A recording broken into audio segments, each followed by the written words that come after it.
The driveway wasn't empty. Jack noticed it the moment he turned the corner onto his street. A sleek, unfamiliar sedan parked where his own truck should be. The car was clean, glossy even, as if whoever drove it wanted to leave no trace. Jack slowed down, his gaze narrowing as he scanned the vehicle for any sign of familiarity. Nothing about it matched the details of any neighbor's car, nor did it belong to anyone he recognized. A prickle of unease crawled up his spine. He parked down the street, his own engine barely a whisper, and stepped out. The house stood quietly, lights dimmed, casting soft shadows through half-drawn curtains. Jack moved closer, his pulse quickening, feeling the cool weight of silence pressing against his chest. The door, usually welcoming, felt like a barrier tonight, separating him from something wrong. Jack unlocked it and slipped inside, each step careful and deliberate, as if he were trying to preserve whatever might be left of the trust he thought he knew. In the dim glow, he saw them 2 wine glasses perched on the coffee table, the wine bottle lying sideways, nearly empty. His fingers twitched with a cold anger that he forced down, his face expressionless, as he stared at the half-full glass beside a lipstick-smeared one. Jack's gaze lingered on the lipstick stain, the dark red smudge smeared along the rim of the glass. His heart hammered in his chest, each beat louder than the last, as if his body were trying to drown out the truth that was unfolding right in front of him. It was a lipstick shade he'd seen Leela wear before, a bold color, one she used on nights when they went out, when she wanted to make him look twice. And he did, always. He clenched his jaw, breathing through his nose, as he took in the rest of the scene. The faint glow of a single lamp flickered in the corner, casting thin, wavering shadows over the walls. It was almost too quiet. Every corner of the room felt alien, stripped of the warmth he used to feel when he came home after a long trip. That warmth, he realized, had been stolen from him. The quiet shifted.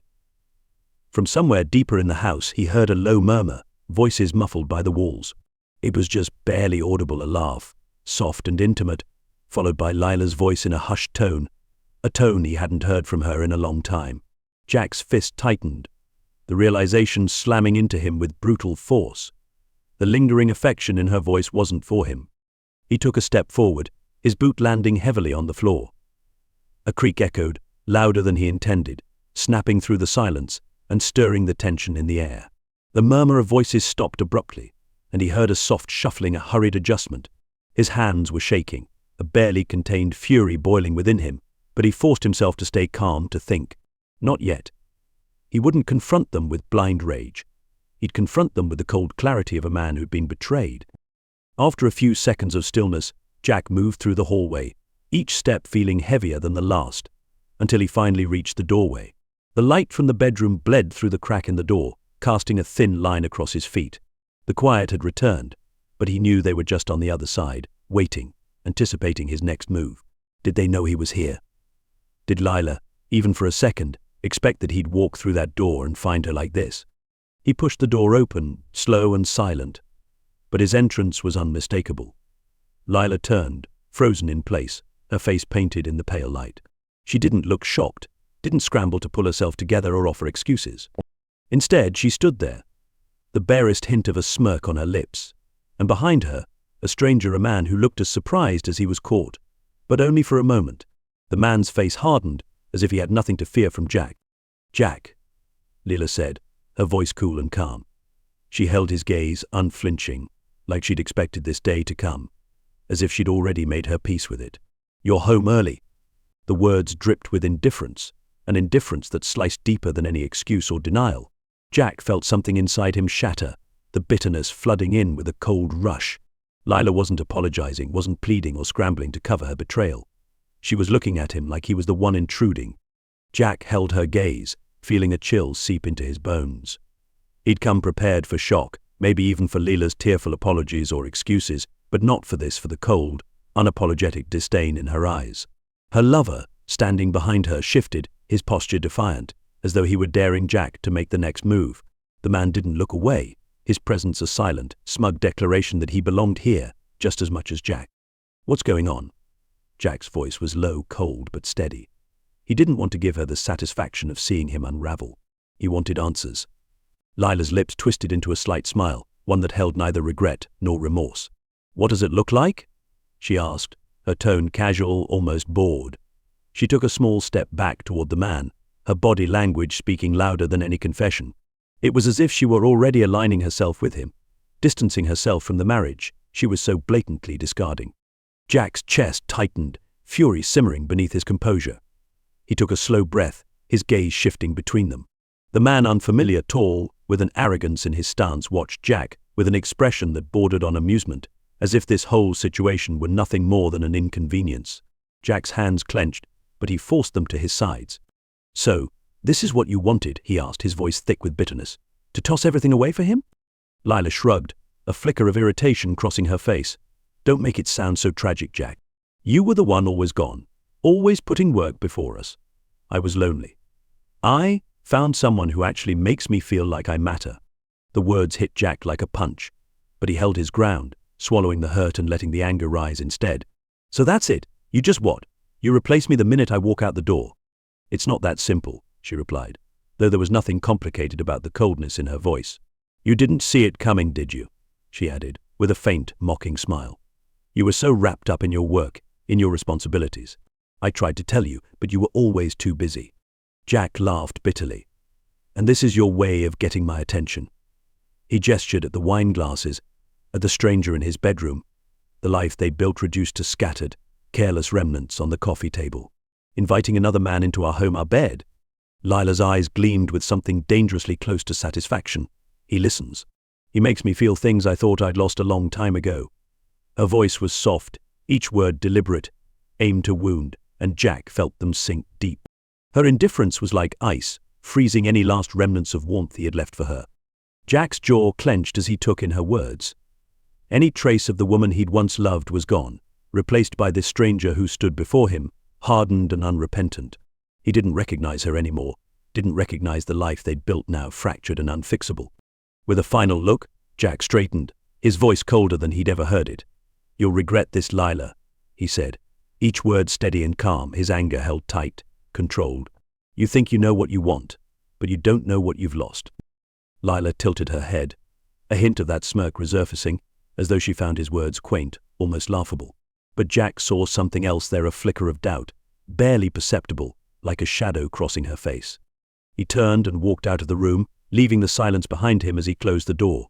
But as he crossed the threshold, a dark resolve settled over him. This wasn't over.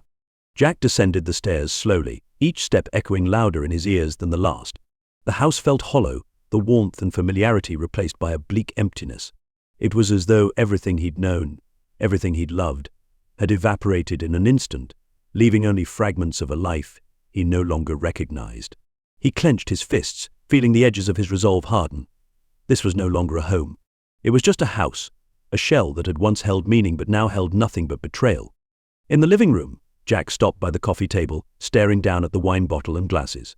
The lipstick stain on the glass, the faint scent of her perfume lingering in the air, both were mockingly vivid reminders of the moment he'd stumbled upon. He could almost see them here, laughing, talking in low voices, her hand on this stranger's arm, her smile warm and genuine, the way it hadn't been for him in months. It felt surreal, like he was observing someone else's life, someone else's heartbreak. But this was his life, his heartbreak. The reality stung, and the burn of anger spread through him, hot and insistent. Jack had always prided himself on his patience, his ability to think things through, avoid impulsive decisions. But now, that control was slipping. A part of him wanted to march back up the stairs, to drag that stranger out of his house, to let him know exactly what kind of mistake he'd made by walking into another man's life. But something held him back, a need to see this through with clear eyes, with a mind sharpened by the pain, rather than blurred by it. He turned away from the table and moved toward the kitchen, his gaze catching on the framed photos hanging along the wall. There was one of him and Lila, taken years ago on a beach vacation. They were younger, carefree, laughing as they leaned into each other, the waves rolling up behind them. Jack's heart twisted as he looked at that version of themselves, oblivious to the future that lay ahead. He tore his gaze away, no longer able to stomach the images of what they'd once shared. In the kitchen, he poured himself a glass of water, but the stillness only intensified his thoughts. He couldn't shake the memory of Lila's face, the smug, unrepentant look in her eyes, the way she delivered her cruel words so calmly, as if his pain was inconsequential, as if he was nothing. She'd chosen her side, made her choice without hesitation. And yet, it was that indifference, more than the affair itself, that left him feeling hollow. Jack took a long, steadying breath, a steely determination settling over him. Lila thought she could brush him aside, push him out of her life as if he were a mere inconvenience. She believed he'd walk away, lick his wounds, and leave her to this new life she'd carved out. But she was wrong.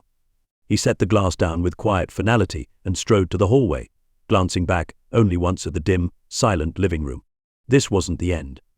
If Lila wanted to test him, if she wanted to see what he was capable of, then she'd get her answer. A small, dark smile played at the corner of his lips as he stepped out the front door, closing it softly behind him. Jack stood on the front porch, the cool night air sharpening his senses as he gazed out into the empty street. The anger in his chest was a steady, burning weight, but beneath it lay something else, an icy clarity, a newfound resolve that steadied his hands and sharpened his thoughts. He looked back at the house, the place he'd spent years building with Lila, and felt a strange, detached calm settle over him. This was no longer his home. It was a hollow shell, a place where trust had been broken beyond repair. She'd betrayed him, and now she would face the consequences. He didn't have a plan yet, but he knew he'd find one. Every choice he made from here on would be with precision, calculated to remind Lila of the life she'd so carelessly discarded. She thought he'd simply leave, retreat in defeat, and let her new life continue uninterrupted. But Jack wasn't about to give her that satisfaction. No, she needed to understand what she'd given up, and just how deeply she'd underestimated him. As he walked down the driveway toward his truck, his mind raced, piecing together fragments of a plan. The bank accounts, the house, everything they'd built together, all of it was tied up in ways that could be unraveled, dismantled piece by piece. He knew where their money was kept, the financial assets that both of them relied on, and the accounts he'd dutifully maintained over the years. Lila had never bothered to understand the details. She'd always assumed he'd take care of it, just like he'd taken care of everything else. A dark satisfaction unfurled within him as he thought about the small ways he could begin to dismantle her comfort. Lila might not feel regret now, but soon enough she would. He was certain of it. She'd feel it when the money stopped flowing easily, when she realized she'd underestimated the stability Jack had quietly provided all these years. She might have traded him for someone new, but Jack would make sure her perfect vision of this new life would be far from what she'd imagined. Jack got into his truck, the engine rumbling to life beneath him, and dialed the number of an old friend, someone he hadn't spoken to in a while, but who had a particular talent for handling delicate situations. With a few rings, the familiar voice came through the line. "Jack," the voice greeted, a hint of curiosity beneath the calm tone. "Didn't expect to hear from you. What's going on?" "None." "I need a favor," Jack replied, his voice steady. "It's about Lila." A pause. His friend knew enough about Jack's life to understand the implication, and he didn't need to ask more. "Tell me what you need." Jack outlined the basics, explaining only as much as was necessary, and within minutes, he had a plan in place, a way to begin the slow, quiet unraveling that would turn Lila's life upside down. He didn't want to go too far, didn't want to leave her in ruins, but he wanted her to understand the weight of her choices, to make her feel, as closely as he could manage, the sense of betrayal he now carried. When the call ended, Jack sat in the truck for a moment, letting the silence settle over him. He felt a strange peace, a calm that spread through him as he stared at the darkened windows of his home. The love he'd felt for Lila was still there, a faint echo beneath the surface, but it had been hollowed out, replaced by a cold certainty that this chapter was over. Now, it was about finding his own path forward and ensuring that Lila never forgot the cost of her betrayal. Jack took one last look at the house, then shifted the truck into gear and pulled out of the driveway. He drove in silence, the quiet of the night amplifying the weight of what lay ahead. He'd spend the next few days gathering what he needed, putting the pieces of his plan into place. Lila might have thought she was free to pursue a new life, but Jack would make sure her decisions had consequences. She would learn that breaking trust didn't come without a price. As he passed through the empty streets, Jack thought about what he'd lost, about the years he'd devoted to a marriage that now felt like a cruel joke. He wasn't the type to seek revenge purely for satisfaction, but he knew he couldn't simply let this betrayal slide. He'd loved her deeply, given her his loyalty, and trusted her to do the same. Now, he'd make sure that each of those choices counted, even in her absence. Jack drove on, the city lights casting a faint glow on the horizon. This journey, he knew, would be long and filled with its own challenges, but he felt a grim determination settle over him. He would rebuild, reclaim the life he'd been robbed of, but he would do it on his own terms, leaving nothing of their shared life untouched by the cold justice he was ready to deliver. As the first signs of dawn began to break over the horizon, Jack felt a strange sense of release. The betrayal still hurt, but it no longer held him captive. He was free from the illusions of what his life with Leela had been. Now, he had the future ahead of him, a future where he could make his own rules, his own choices, untethered from the weight of her lies. Jack tightened his grip on the steering wheel, the first rays of morning light catching his face as he drove forward into the new day. He didn't look back.